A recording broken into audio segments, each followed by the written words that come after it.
세상에 떠도는 기묘한 괴담들. 첫 번째 이야기, 강원도 영월의 동굴바위에서 실제로 겪었던 실화괴담. 강원도에서 군 복무할 때 들은 괴담입니다. 강원도 영월에 동굴바위라는 곳이 있습니다. 강물 안에 있는 커다란 바위에 동굴 같은 구멍이 있어 붙여진 이름이죠. 이곳은 경치가 좋아 사람들이 많이 찾는 곳입니다. 하지만 이상한 사고도 많이 나는 곳으로 그곳 주민들은 동굴바위 안에 원기가 있다고 믿습니다. 하도 사고가 나서 수영 금지라는 경고판까지 있지만 1년에 몇 번씩 인명피해가 납니다. 2003년경에도 친구들과 놀러온 남자 한 명이 갑자기 사라져 난리가 났었는데 일주일 후 잠수부들을 투입해 수색한 결과 동굴바위 속에서 시신을 발견할 수 있었습니다. 그런데 동굴바위로 들어간 잠수부는 놀랐습니다. 물속에서 그 청년의 시신이 서 있었다고 합니다. 물에 빠진 시신을 건질 때 시신이 서 있으면 건드리면 안 된다는 것이 잠수부들의 금기입니다. 하지만 잠수부는 미신이라 생각하고 그 시신을 건지기 위해 다가갔습니다. 그 순간 뭔가가 잠수부의 몸을 휘감았습니다. 잠수부는 발버둥치며 빠져나오려 했지만 자신을 잡아끄는 힘이 강해 빠져나오기 힘들었습니다. 점점 자신의 몸이 가라앉는 것을 느끼던 잠수부는 귀 속으로 여러 명의 여자가 웃거나 울면서 말하는 소리를 생생하게 들었습니다. 다행히 동료 잠수부들이 다가와서 살 수 있었지만 물에서 올라와 보니 그의 몸에는 마치 뱀이 지나간 자국 같은 것이 있었습니다. 그 잠수부는 그 일로 충격을 받아 잠수부 일을 그만두었습니다. 또 1월경에 6살 된 사내 아이가 동굴바위 안에서 익사한 채 발견되었습니다. 사건이 있기 전 3일 전부터 아이가 자꾸 사라졌다고 합니다. 부모가 자꾸 어디 가냐고 다그치자 누나들이 자기랑 놀자고 불렀다고 했습니다. 게다가 아이의 어머니도 꿈에서 5-6명의 여자가 나와 자기 아들을 데려가는 꿈을 반복해서 꿨다고 합니다.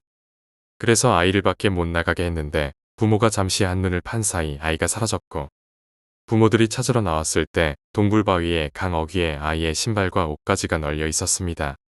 당시 강원도의 매서운 겨울 날씨 때문에 강은 온통 얼어 있었고 마을 어른들은 아이를 찾으러 얼어붙은 강을 건너 동굴바위 안으로 들어갔습니다. 동굴바위 안은 겨울에도 물이 잘 얼지 않아 동굴바위로 다가가 물속을 살폈지만 아이의 시신을 발견하지 못했습니다. 결국 경찰에 신고하고 인근 부대의 협조를 얻어 동굴바위를 수색했고 물속에서 아이의 시신을 발견했습니다. 아이의 사인은 얼어붙은 강을 건너 동굴바위 안으로 갔다가 익사했다고 결론 났습니다. 하지만 아이가 추운 날씨에도 불구하고 강가에 신발을 벗어놓고 내복 차림의 맨발로 얼어붙은 강을 건너 동굴바위까지 가서 빠져 죽었다는 것이 미심쩍었습니다. 경찰은 혹시 타살로 여기고 수사했으나 아이의 몸에는 아무런 자상도 누군가 끌고 간 흔적도 없었습니다. 마을 사람들은 아이가 귀신에게 홀려서 그런 것이라고 믿고 있습니다. 두 번째 이야기, 손자국. 지금은 이사했지만 이전에 살던 맨션에서 있었던 일입니다. 딱히 특별할 것 없는 오래된 맨션 4층에서 살았는데 집에 저만 있을 때는 테이블 위에 컵을 놓는 소리 같은 게 거실에서 들리거나 커피 그라인더가 멋대로 움직이기도 했습니다. 저는 전혀 영감이 없는 편인데 그냥 어쩌다 뭔가 싫다, 꺼림칙하다라고 생각했던 적이 몇 번 있었습니다. 그러던 어느 날 빈집털이 도둑이 침입한 적이 있었습니다. 첫 번째로 발견한 사람은 남편이었는데 저는 회사에서 일 때문에 조금 늦어서 막 전차에 올라탔을 때 남편에게 전화가 왔습니다. 급히 집에 돌아가 보니 경찰들도 도착해 있었고 집안은 엉망진창이었습니다. 솔직히 청소를 부지런히 하는 편이 아니어서 많이 부끄러웠는데 그것조차 모를 만큼 옷장이나 서랍 같은 게 정말 엉망이어서 소름이 쫙 끼쳤습니다. 동시에 집안의 지저분함이 들키지 않은 것 같아서 조금은 안심되기도 했습니다. 통장 등 이것저것 확인해보니 인감과 함께 들어있었음에도 그런 것들은 일절 도난당하지 않았고 사라진 건 쓸 일이 없어서 서랍 안에 보관해 두었던 2000엔 지폐 3장 정도였습니다. 옆집 사람은 새 노트북을 도난당했다고 했습니다. 1층에 두 집이 살았는데 두 집 모두 도난당했다고 했습니다. 그것에 비해 저희 집의 피해는 비교적 소액인 6000엔에 그쳤습니다. 현금이랑 딱 봤을 때 새 것 같은 전자제품만 훔치는 건 100% 중국인이에요. 일단 지문은 채취하긴 할 건데 경찰이 말하며 지문을 채취하기 시작했습니다. 저와 남편의 지문도 채취했는데 요즘 시대에 안 어울리는 오래된 문고리를 사용했다면서 집주인에게 혼이 나기도 했습니다. 또 도둑이 더러운 발로 집에 들어왔기 때문에 바닥을 닦고 청소와 정리를 하다 보니 한밤중이 되었습니다. 최근 요 근처에서 자주 일어나는 범행인데 둘 이상의 인원이 운송업자 유니폼 같은 걸 입고 종이박스를 이용해 훔친 걸 옮기는 타입으로 보고 있습니다. 금방 잡을 수 있을지는 모르겠네요. 형사가 말했습니다. 그런데 마지막으로 지문을 채취하던 사람이 사모님, 손 좀 펴보시겠어요? 라고 말했습니다. 저는 여자치고 손이 큰 편인데 그런 제가 양손을 펴자. 그렇지, 여성도 이 정도인데 말이야. 혹시 최근에 아이가 들어왔었나요? 라고 경찰이 물었고 아니요, 한 번도 온 적 없어요. 라고 대답했습니다. 전자레인지 유리창 정중앙에 아이가 찰싹하고 만진 듯한 작은 손자국이 찍혀 있다는 이야기를 들었습니다. 먼저 썼던 컵 소리와의 인과관계는 불명이지만 굉장히 소름이 끼쳤습니다. 빈집털이 도둑일도 꽤 무서워서 금방 다른 곳으로 이사했습니다. 결국 범인은 찾지 못했는데 저희 사건을 수사해 주신 형사님이 말했습니다. 수사는 열심히 하고 있는데 단서가 잡히는 게 없네요. 다만 이 지역을 수사해 본 결과 몇 년 전 실종된 아동 한 명이 아직도 발견되지 않았다는 사실을 알았습니다. 세 번째 이야기, 촬영. 전 심령현상 등을 기본적으로 믿지 않지만 딱 한 번 기묘한 체험을 한 적이 있습니다. 가위 눌림이라는 것은 많은 사람이 체험해봤을 것입니다. 일반적으로 이것은 뇌의 착각으로 사실 평범하게 자고 있음에도 불구하고 자신이 깨어 있다고 뇌가 착각하여 벌어지는 현상이라 알려져 있습니다. 저도 이 말 그대로라고 생각하는데 그렇다면 본인이 가위 눌림이 일어났을 때 실제로 그 모습을 타인 시점으로 본다면 어떻게 보일까? 이것에 흥미가 생긴 저는 실제로 제가 자는 모습을 비디오로 찍어보기로 했습니다. 자기 전에 카메라를 미리 설치해두고 자는 동안 가위 눌림이 있었을 때 아침에 일어나 비디오를 확인하는 단계인데 타이밍 좋게 가위 눌림을 겪지 못한 채 약 2개월 정도 허탕만 치는 매일이 이어졌습니다. 그러던 어느 날 밤 드디어 그날이 도래했습니다. 그날은 특별히 필요한 것도 없이 오늘도 허탕이겠거니 하고 기대 없이 잠들었는데 감각적으로 4시간 뒤에 가위 눌림 직전에 특유의 기분 나쁜 감각이 덮쳐왔습니다. 그 직후 의식이 각성했다 싶더니 그와 동시에 몸이 경직되기 시작했습니다. 드디어 왔구나. 라는 흥분과 냉정해지려는 감각이 혼재했습니다.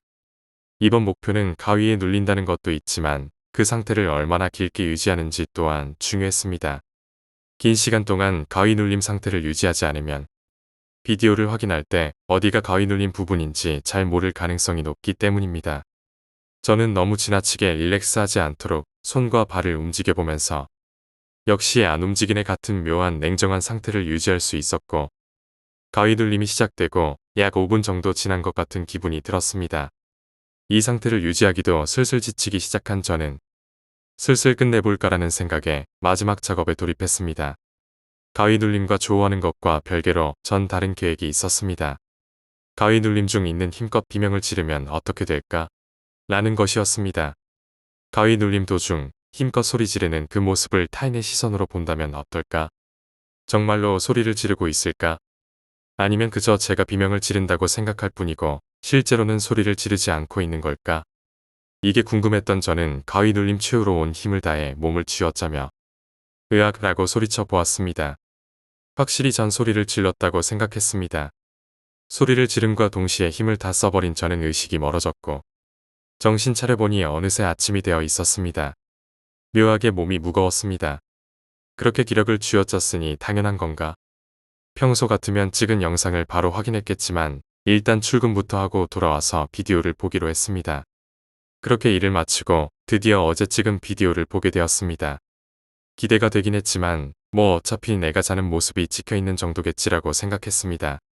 소리를 지르는 부분이 어떻게 찍혔을지가 조금 신경 쓰였습니다. 카메라를 PC에 연결하여 파일을 확인하기 시작했는데 이때 조금 이상한 부분을 눈치채았습니다. 보통 보존된 영상 파일명은 일련번호 확장자로 저장됩니다. 파일 내에는 며칠 전부터 지우지 않고 찍어둔 동영상 파일 몇 개와 밤에 찍은 동영상 파일만 있어야 하는데 실제로는 뒤죽박죽 이상한 파일명이 30개 정도 있었습니다. 확장자가 없었는데 더블 클릭해봐도 당연히 파일은 열리지 않았습니다. 시험삼아 동영상과 같은 확장자를 붙인 뒤 더블 클릭해봤지만 재생되지 않았습니다. 하는 수 없이 제대로 일련번호 확장자로 되어 있는 파일을 열어보기로 했습니다. 일련번호 중 가장 새 것이 어제 찍은 영상일 것인데 갱신 시각도 오늘 아침으로 되어 있었습니다. 재생이 시작되고 방이 보였습니다. 각도로 봤을 때 침대에 누워있는 제 발 근처 대각선 위에서 내려다보듯 찍고 있는 형태였습니다. 화면 아래가 가장 가까운 제 발이고 화면 위에는 가장 멀리 있는 제 머리가 보였습니다. 한참 동안 아무 일도 벌어지지 않을 것 같아 빨리 감기를 했습니다. 그때 이상한 부분을 눈치챘습니다. 이 동영상의 총 시간이 화면 오른쪽 아래에 표시되어 있었는데 4시간 조금 안 되는 정도였습니다. 제가 잠든 시간을 생각하면 7시간 정도는 찍혀 있어야 하는데 묘하게 짧았습니다. 한참 동안 동영상을 빠르게 돌리며 살펴보았는데 그 사이 침대에서 자고 있는 저는 가끔 뒤척이거나 미묘하게 움직이는 것 외에는 아무런 변화가 없었습니다. 동영상의 4분의 3을 지났을 즈음 시작부터 3시간이 지난 부분까지 빨리 감기를 해봤지만 아무런 변화가 없었습니다. 어제의 제 감각에 따라 이 즈음부터 가위 눌림이 찾아왔을 것이라고 예상되는 부분부터 일반 재생으로 돌리기 시작했습니다. 동영상 시작부터 3시간 반을 넘었을 즈음 이변이 발생했습니다. 아까 전과 다름없는 뒤척임을 보이던 제가 몸을 뒤척이는 동작정 가운데서 화면이 멈춘 것 같았습니다. 구체적으로 말하면 오른손이 공중에 뜬 상태에서 그대로 멈춘 화면이 된 것이었습니다. 화면을 잘 살펴보니 재생 자체는 계속되고 있고 경과 시간을 보여주는 숫자도 변함없이 계속 움직이고 있었습니다. 화면 속에 저만 부자연스럽게 팔을 공중에 정지시킨 채 일시 정지한 것처럼 움직이지 않았습니다. 혹시 이게 가위 눌림인가? 워낙 예상 밖의 전개라 심장이 두근댔습니다. 가위 눌림은 뇌의 착각이 아니었던 건가? 실제로 몸이 경직되는 것이라고는 생각하지 않았기에 이걸 어떻게 받아들여야 할지 알지 못한 채 영상은 계속 재생되고 있었습니다. 경직이 시작되고 3분이 지났을 때 화면은 여전히 변함없었습니다. 하지만 뭔가 이상했습니다. 이 위화감은 대체 뭐지? 라는 의문을 가지던 그 순간 저는 눈치챘습니다. 잠자는 제 발 쪽 이불 속에서 뭔가 까만 것이 나오고 있었습니다. 움직임이 너무 느려서 몰랐지만 누가 봐도 제 몸이 아닌 것이 제 발끝에서 나오고 있었습니다. 이윽고 천천히 나오던 그것은 검은 부분 말고도 흰 부분도 보이기 시작했습니다. 아무래도 머리카락과 이마인 것 같았습니다. 사람의 얼굴이 내 발 밑 이불에서 거꾸로 천천히 나오고 있었습니다. 그것을 깨닫는 순간 저는 심장이 튀어나올 것 같았습니다.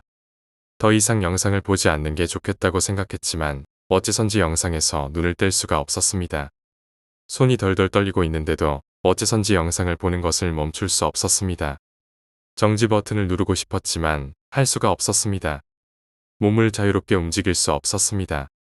깨어있는 상태에서 가위 눌림이 찾아온 것처럼 말입니다. 이윽고 그 얼굴은 이불 밖으로 절반 가까이 빠져나왔습니다. 눈이 완전히 보이고 있었는데 그 두 눈은 생기라고는 전혀 찾아볼 수 없었고 카메라 너머로 이쪽을 보는 것처럼 느껴졌습니다. 그러던 중 영상에서 위인 같은 금속음과 파열음이 들려오기 시작했습니다. 이대로 계속 영상을 보면 위험할 것 같다는 생각이 들었고 저 얼굴이 전부 나오는 것을 봐서는 안 된다는 것을 직감적으로 느꼈습니다. 그만둬. 더 이상 보고 싶지 않아. 그만해. 라고 마음속으로 소리쳐봤지만 동영상 재생 시간은 곧 끝을 향해 달려가고 있었습니다. 부탁이야. 이대로 모든 것을 봐버리기 전에 동영상이 끝났으면 좋겠어. 라고 빌던 다음 순간 믿을 수 없는 것이 화면에 비쳤습니다. 화면 구석에서 불쑥 나타난 인형이 비디오 스위치를 눌러 녹화를 정지한 것이었습니다. 그 화면에 비친 녹화를 정지시킨 사람은 다름 아닌 저였습니다. 그러면서 입으로 뭔가 말하고 있었습니다. 녹화하지 마. 화면에 나타난 저는 표정 없는 얼굴로 그렇게 말한 뒤 카메라에 손을 뻗어 스위치를 눌렀습니다. 그것을 본 저는 공포와 혼란의 정점에 달해 그대로 정신을 잃고 말았습니다. 정신을 차려보니 PC 책상에 엎어진 채 아침을 맞이했습니다. 모니터 위 폴더에는 영상 파일과 수수께끼의 파일이 그대로 남아 있었습니다. 꿈이 아니었습니다. 솔직히 그 파일을 다시 재생할 생각은 들지도 않았고 그대로 동영상 전체를 삭제한 뒤 카메라를 처분했습니다. 그리고 그날은 기분이 좋지 않아 회사를 쉬었습니다. 그때 제가 본 것은 대체 뭐였을까요? 녹화를 정지시킨 것은 틀림없이 저였는데 그런 기억이 전혀 나지 않습니다. 그렇다면 이불에서 자고 있던 것은 대체 누구였을까요? 그리고 그 얼굴은? 그날 이후 저는 단 한 번도 가위 눌림을 겪지 않았습니다. 이 일 이후에는 심령현상 등에 전혀 관심을 가지지 않고 있습니다. 네 번째 이야기, 노비가 없는 양반. 이 이야기는 조선의 제22대 왕이었던 정조 시절의 이야기라고 합니다. 1700년대 후반 충청북도 진천군의 한 마을에는 유성기라는 인심 좋고 평판 좋은 한 부자가 살고 있었다고 합니다. 유성기라는 부자는 원래 서자 출신으로 어렸을 때 부친에게 버림받아 모친과 힘들게 살다가 상업에 뛰어들어 스스로 자수성가에 성공한 인물이었습니다. 밑바닥 생활을 한 적이 있어 신분상 차이가 있는 사람들에게도 인자하게 대하는 편이라 다른 악독한 양반들과는 달리 마을에서도 평판이 좋았고 존경받았습니다. 특별한 점은 유성기의 집에는 노비가 전혀 없었다는 것입니다. 그 이유는 그가 전부 면천을 시켜주었고 다시 노비로 전락하지 않도록 그를 기본적으로 가르쳤기 때문입니다. 특별한 재주를 원하는 자는 장인에게 기술을 배우게 하였고 상단에서 일을 배우고 싶은 사람은 그곳에 자리를 주었으며 무과 급제를 희망하는 사람은 지원해주어 급제하는 사람들도 있었습니다. 그러던 어느 날 아침 유성기가 아들과 함께 아침을 먹고 있는데 등에 아이를 업은 여자 거지가 열린 문으로 들어왔습니다. 여자 거지는 말 없이 대뜸 국을 가져다가 그 자리에서 벌컥벌컥 절반을 마시더니 한마디 말도 없이 더러운 맨손으로 이런저런 반찬을 엉망으로 주어 먹기 시작했습니다. 곁에 있던 그의 집사가 깜짝 놀라 여자 거지를 끌어내려고 하자 유성기는 눈짓으로 만류했습니다. 유성기는 본인이 부유한 사람으로서 가난한 사람을 도와야 한다는 생각을 하고 있었기 때문에 자기가 먹던 밥을 절반 덜어서 그 여자에게 주었습니다. 국과 반찬을 먹었으니 밥도 먹어야 하지 않겠나? 라고 했습니다. 그러자 그 여자는 한참을 그를 보더니 밥을 받아서 먹었습니다. 유성기는 옆에 있던 집사에게 다시 밥상을 차려오라고 했고 그 밥상 역시 여자 혼자 다 먹어치웠습니다. 그러자 유성기는 그 여자에게 돈을 한 무더기 챙겨주며 말했습니다. 아이와 갈 데가 없으면 다시 찾아오게. 그 여자는 돈과 함께 꽤 괜찮아 보이는 밥그릇을 들고는 말없이 집을 나갔습니다. 여자가 집을 나가자 유성기의 상단에서 일하던 건장한 체격의 남자 하나가 그 여자를 가만히 따라갔습니다. 마을 앞 숲속으로 여자는 사라졌고 숲에 들어가 보니 여자와 한패로 보이는 일당들이 가득 있었습니다. 그들은 칼이나 도끼 등의 흉기를 가지고 있었습니다. 이 시기 도망친 노비나 산적들이 기승을 부리던 시절이었는데 마을의 부자나 양반을 습격해 사람을 죽이고 재물을 약탈하는 일이 자주 있었습니다. 두목으로 보이는 자가 여자에게 물었습니다. 왜 이렇게 빨리 왔느냐? 여자는 상황을 설명하며 대답했습니다. 소문대로 인심이 너그러운 사람이라서 차마 그분에게 해를 끼칠 수는 없었습니다. 두목이 씩 웃으며 다시 말했습니다. 그 말을 들으니 나라도 그 사람은 괴롭히고 싶지 않다. 그런데 그러면서 돈과 그릇은 왜 가져왔느냐? 여자는 다시 대답했습니다. 만약 제가 돈과 그릇을 들지 않고 빈손으로 왔다면 저 혼자 다 해먹고 나서 두목을 속인다고 의심하지 않으셨겠습니까? 그리고 나서 여자는 아이를 업고 있던 포대기를 풀었습니다. 그 안에는 죽은 아기 시체와 날카로운 칼이 있었습니다. 두목으로 보이는 남자는 이 말을 듣고 웃으며 말했습니다. 그래, 우리 중 머리 쓰는 건 내가 제일이니 이곳은 그냥 넘어가고 다른 곳으로 가자. 이 광경을 숨어서 지켜보던 남자는 유성기의 집으로 돌아가 목격한 바를 다 말했습니다. 유성기는 한동안 별말이 없다가 옆에 있던 집사에게 말했습니다. 이제부터 마을의 하루 세끼 가난한 자들을 위해 정해진 시간에 밥을 따로 준비해서 주도록 하게. 그리고 마을에 방문하는 사람들이 하루 쉬어갈 집도 한 채 알아보게. 이 말만 했고 숲에서 봤던 무리들을 관아에 고하거나 하지 않았습니다. 이후에도 근처 다른 마을에서 재물이 털리거나 양반이 죽는 일들이 있었지만 유성기가 있던 이 마을만큼은 어떤 일도 일어나지 않았습니다. 다섯 번째 이야기, 중환자실의 친구. 저에게는 소꿉친구가 있고 그 소꿉친구는 초등학교 5학년 때 교통사고로 크게 다쳐 의식을 찾지 못해 중환자실에 입원한 적이 있습니다.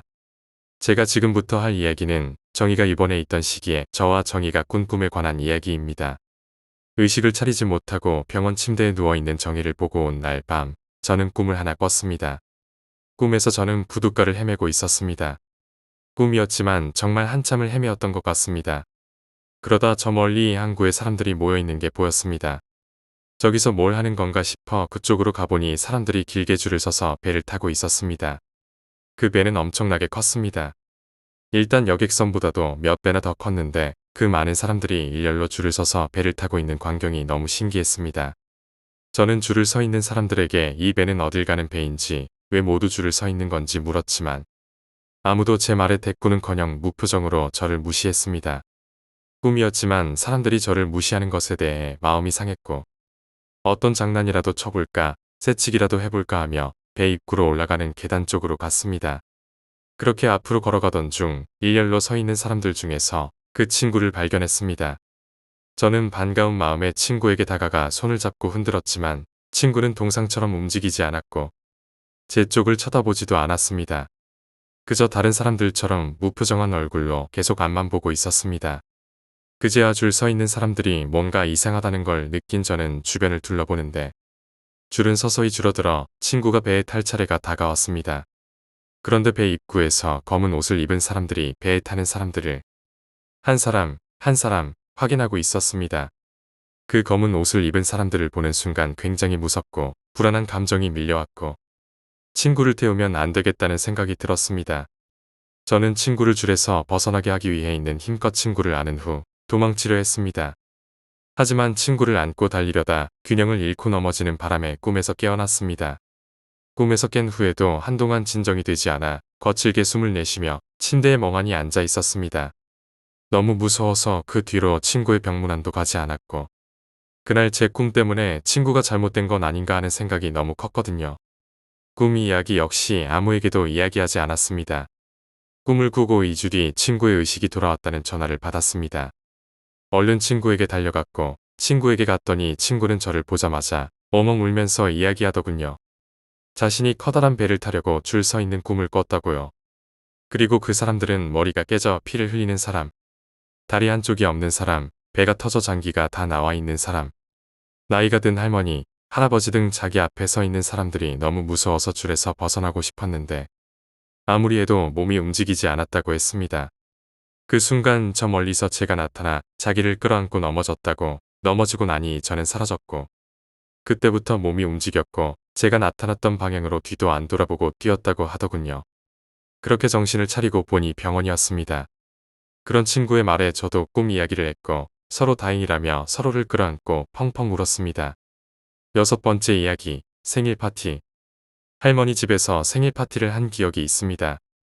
맛있는 것도 먹고 신나게 놀던 중 제가 입고 있던 옷이 너무 불편하다 보니 엄마에게 옷이 너무 불편한데 편한 옷이 없는지 물었습니다. 그러자 옆에 계시던 할머니가 작은 방 옷장 2번째 서랍에 입을 만한 옷이 있을 테니 가서 갈아입고 오라고 하셨습니다. 저는 작은 방에 들어가 옷장에 들어있던 노란색 반팔과 하얀색 반바지로 갈아입은 뒤 사촌들과 다시 신나게 놀았습니다. 여기까지가 그날 제 기억의 전부입니다. 시간이 흘러 제가 초등학교 3학년 때 우연히 가족 앨범을 보다가 한 사진을 발견했습니다. 그 사진에는 노란색 반팔과 하얀색 반바지를 입고 뒤돌아 서 있는 어떤 여자아이가 찍혀 있었습니다. 저는 아빠에게 이거 나 어렸을 때야? 이때 누구 생일이었지? 라고 물었습니다. 그런데 아빠가 무슨 소리냐며 이때는 너 없을 때라고 밑에 날짜 보면 1998년도라고 쓰여 있잖아 라고 하시는 거예요. 너무 놀라서 날짜를 확인해보니 사진에는 정말 1998년도였고 저는 2000년도에 태어났으니 제가 없는 게 맞았습니다. 저는 너무 황당해서 분명 저 아이는 내가 맞다며 저 옷을 입고 뛰어놀던 기억이 분명히 난다고 했습니다. 하지만 아빠는 내가 꿈을 꾼 거 아니냐며 웃고 넘어가셨습니다. 제가 그럼 이 사진 속의 아이는 누구냐고 물었지만 아빠도 오래돼서 기억이 안 난다고 하셨습니다. 엄마에게도 여쭤봤지만 엄마도 기억이 안 난다 하셨고 꿈이라며 아빠와 같은 반응을 보이셨습니다. 지금도 엄마와 아빠는 그날 모인 사진 속 다른 사람들은 다 기억하지만 유독 뒤돌아서 있는 그 아이만 기억이 안 난다고 하십니다. 7번째 이야기, 가격이 저렴했던 주택. 아내와 결혼하고 시간이 지나서 아이가 생기고 커가며 좁은 집에 고민하던 찰나 주택이 굉장히 저렴하게 나와서 아내와 함께 집을 보러 갔습니다. 작은 주택이었지만 마당도 있고 아이에게는 최적의 장소였습니다. 하지만 저렴하면 다 이유가 있는 법. 부동산 직원분께서는 당연히 이야기를 안 해주실 거라 생각해서 옆집에 사는 아주머니로 보이시는 분이 집에서 나오시기에 저희는 이유를 물어봤습니다. 혹시 집에 문제가 있는 건 아닌지요? 그러자 아주머니는 사람 좋은 웃음을 내보이시며 아니에요. 여기 도시락 멀어서 저렴한 거지. 이 집 짓기 전에 내가 여기 텃밭으로 쓰던 건데 그런 거 절대 아니에요. 이 집으로 이사 오는 거예요. 나중에 우리 집 놀러 와요. 내가 저녁 한 끼 대접할게라고 말씀하셨습니다. 그렇게 아주머니의 친절한 모습에 이웃도 좋은 것 같아 아내와 상의 후 집으로 이사 오게 되었습니다. 걱정했던 게 무색할 만큼 아무 일도 일어나지 않았습니다. 그러던 어느 날 아이가 흙장난을 치고 있는데 곰인형을 하나 발견했다며 절 부르더군요. 그래서 가보니 정말 곰인형이 들어있었습니다. 그런데 정말 이상했습니다. 흙 속에 파묻혀 있었던 곰인형 치고는 굉장히 깨끗한 편이었고 얼마 전에 묻은 것 같았거든요. 그래서 일단 아이한테 만지지 말라고 하며 제가 곰인형을 잡았는데 피가 났습니다. 일단 지혈을 하고 곰인형을 열어보니 곰인형 안에는 유리조각이 가득 들어 있었습니다. 일단 휴지통에 버린 후 집으로 다시 들어가려는데 아주머니가 나오시더군요. 저는 아주머니에게 혹시 수상한 사람 못 봤는지 물었습니다. 아주머니는 못 봤다고 했습니다. 저희 아이가 흙장난하다가 곰인형을 발견했는데 혹시 수상한 사람이 지나가면서 버린 건가 해서요라고 말했습니다. 못 봤는데 애기는 안 다쳤어? 라고 물어보는 거예요. 저는 그 이후 얼른 이사 갔습니다. 그날 저는 아주머니한테 곰인형에 뭐가 들어있었는지는 이야기한 적이 없는데 말이죠. 8번째 이야기, 노래방. 아는 언니가 노래방을 운영하고 있어서 놀러간 적이 있습니다. 앞에는 스테이지도 따로 있어서 굉장히 좋아 보였던 노래방입니다. 부모님끼리도 친분이 있던 사이라 언니 집에서 잠을 자기도 하고 하루는 언니를 따라 그 노래방에 갔습니다. 영업 시작 전이라 종업원 몇 분만 계셨고 열심히 이쪽 저쪽 돌아보고 있었습니다. 근데 갑자기 배가 아파서 화장실을 갔는데 물어물어서 갔더니 빌딩 안에서 화장실을 같이 쓰더라고요. 볼일을 다 보고 나왔는데 화장실이 한쪽 벽면 전체로 거울이더라고요. 근데 맨 끝쪽에 한 여자가 머리를 거의 다 풀어놓은 뒤 립스틱을 바르고 있더라고요. 거기다 한국 사람이 아니라 동남아 쪽 사람 같았어요. 근데 립스틱을 괴상하게 바르더라고요. 꼭 아이들이 장난으로 입술에 마구 바르는 것처럼요. 최대한 시선을 피하고 손을 씻기 위해서 세면대로 갔는데 물이 안 나오더라고요. 뭐지 하면서 잠시 멍 때리다 그 여자를 봤는데 그 여자가 저를 빤히 쳐다보고 있더라고요. 근데 뭐랄까 그냥 가만히 있는 게 아니라 정말 멈췄다고 느껴지는 그런 느낌이었어요. 일단 무서워서 얼른 화장실은 나와서는 언니한테 달려가서 언니, 화장실이 이상해 라고 외쳤습니다. 언니 눈이 휘둥그레지더니 빌딩 안 화장실에 갔냐고 물어보더라고요. 그래서 제가 맞다고 했더니 원래 이 빌딩 안에 있는 사람들도 혼자는 안 간다네요. 그래서 왜냐고 물었어요. 한 3년 전에 말레이시아 여자가 살해를 당했는데 국제 결혼한 남자가 홧김에 죽였다고 말했어요. 9번째 이야기, 시설이 좋은 저렴한 자취방. 저는 지금 대학 다니며 자취를 하고 있습니다. 원룸에서 혼자서 자취를 하는데 아주 깔끔하고 시설도 좋은 자취방입니다. 느낌이 좋아서 안심하고 계약을 했어요. 근데 한 4월부터인가 자취방의 구조는 현관문이 있고 들어오자마자 부엌이 있습니다. 그리고 부엌과 방 사이에 유리 미닫이 문이 있고요. 저는 그때 몸이 상당히 좋지 않았기 때문에 야행성 습관을 버리고 규칙적인 생활을 하고 있었습니다. 때문에 원래라면 깨 있었을 새벽 2시에 이미 잠을 자고 있었던 거죠. 그렇게 한참을 자던 저는 이상한 느낌에 눈을 뜨게 되었습니다. 깨자마자 문을 두드리는 소리가 귀에 들려왔습니다. 쾅쾅 두드리는 게 아니라 아주 작게 똑똑하는 소리요. 현관문에 힘을 전혀 주지 않은 채 노크를 하는 듯 너무나도 작은 똑똑똑 소리였습니다. 그날 저는 대수롭지 않게 넘어갔습니다. 하지만 그 후로 매일 새벽 그 소리는 들려왔습니다. 처음엔 별거 아니라고 생각하려 했지만 노크랑 박자가 항상 너무 똑같게 일치했습니다. 노크 소리는 매번 현관문에서 났습니다. 항상 자다가 반쯤 깨서 듣는 소리기에 짜증이 나서 하루는 확인해 보기로 마음먹었습니다. 혹시 어떤 사람이 술을 마시고 두드리는 소리가 아닌가 싶기도 하고 도둑이 들어오려고 무슨 수작을 부리는 건 아닌가도 생각했거든요. 잠에서 깨어 몽롱한 상태로 저는 식칼을 하나 꺼내든 뒤 슬쩍 문을 열어보았습니다. 그리고 밖에는 아무도 없었습니다. 어둠뿐인 복도. 인기척조차 느껴지지 않는 복도의 침묵만이 저를 반겨주었을 뿐입니다. 저는 자다 깼기 때문에 너무 졸렸고 잘못 들었나 싶어 바로 방으로 들어와 다시 잠을 잤습니다. 하지만 그날 이후 현관문에서 노크 소리는 전혀 들리지 않더라고요.